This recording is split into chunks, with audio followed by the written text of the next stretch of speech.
Flow of energy in ecosystems. Animals, including humans, get their energy by eating other organisms. For example, you may have eaten an apple at breakfast that provided your body with energy later in the day. Where did the energy stored in the apple come from? We know that energy cannot be created or destroyed, so where does the source of energy in living systems begin? And how does it move through these systems? Energy is the ability to do work or cause change. Energy flows through ecosystems. When you push on the first of a series of lined up dominoes, the energy from your push is transmitted from one domino to the next. Your push represents the energy that started the movement. This energy moves along the line as each domino topples into the next. Energy also moves from a starting point through living systems in a one-way direction shown in a food chain. This movement is described as a flow of energy. The sun is the major starting point of most of the living things on Earth. So on the right side here, you see the food chains show the flow of energy. So we start with the sun, it moves to the plant seeds, field mouse, snake, and eagle. Food webs are models that demonstrate how matter and energy are transferred between producers, consumers, and decomposers, as the three groups interact within the connected food chains in an ecosystem. Transfers of matter into and out of the physical environment occur at every level. Eventually, decomposers recycle nutrients from dead plant or animal matter back to the soil in a terrestrial environments or to the water in aquatic environments.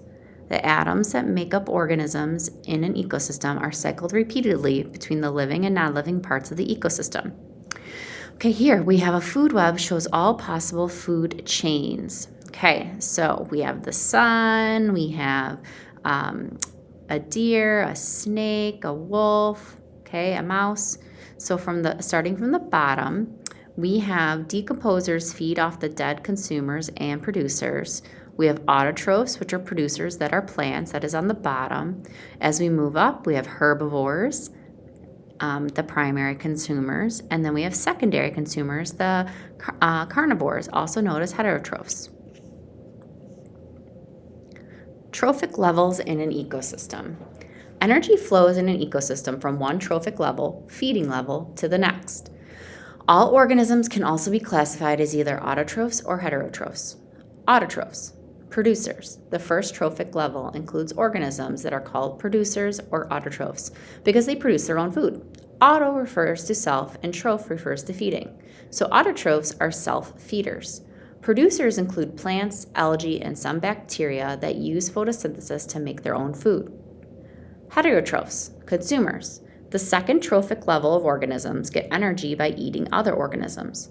Consumers are further classified by the type of food eaten and by how many trophic levels of energy are involved. So we have three categories. We have herbivore, carnivore, omnivore. Herbivores. It only eats producers. The root word herb refers to plants.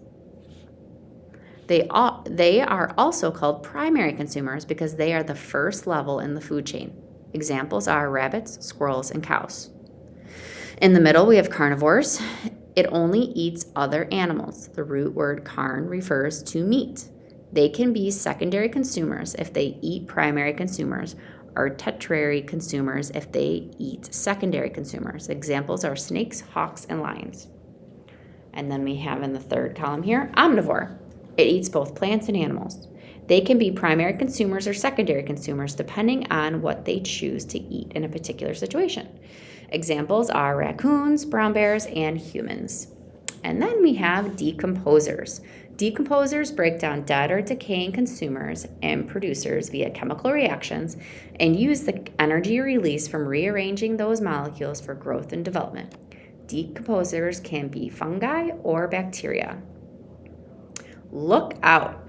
Remember these important concepts about the flow of energy in ecosystems. Not all trophic levels of a food chain receive the same amount of energy.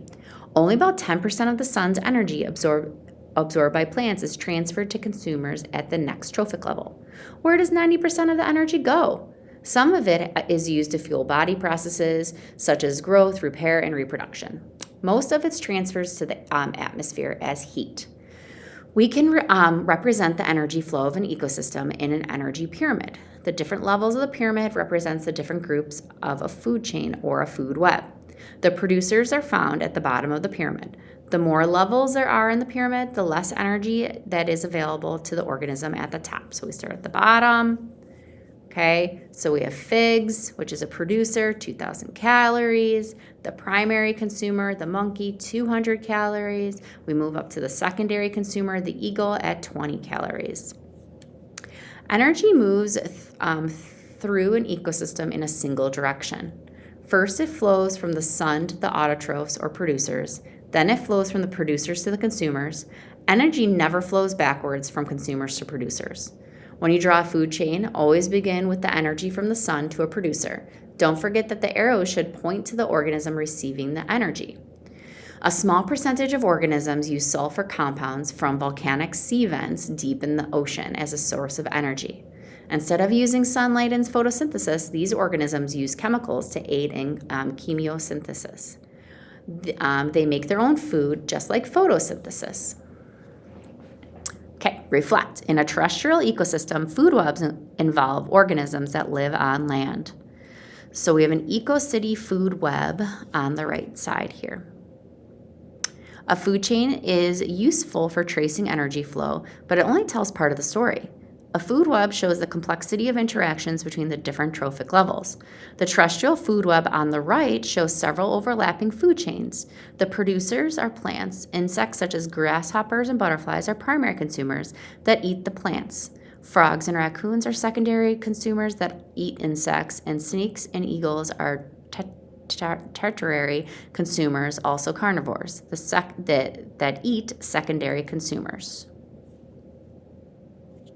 What do you think? Take a look at the terrestrial food web to the right. Identify each organism as one or more of the following. Look out. In aquatic ecosystems, food webs involve organisms that live in water. Aquatic ecosystems make up the largest part of our biosphere, the part of Earth that is able to support life. Aquatic ecosystems include marine and freshwater ecosystems. Marine ecosystems are saltwater environments such as oceans, coral reefs, and salt marshes. Freshwater ecosystems are water environments with a very low salt content and include rivers, streams, and ponds. Like all ecosystems, aquatic ecosystems consist of food webs with producers and consumers.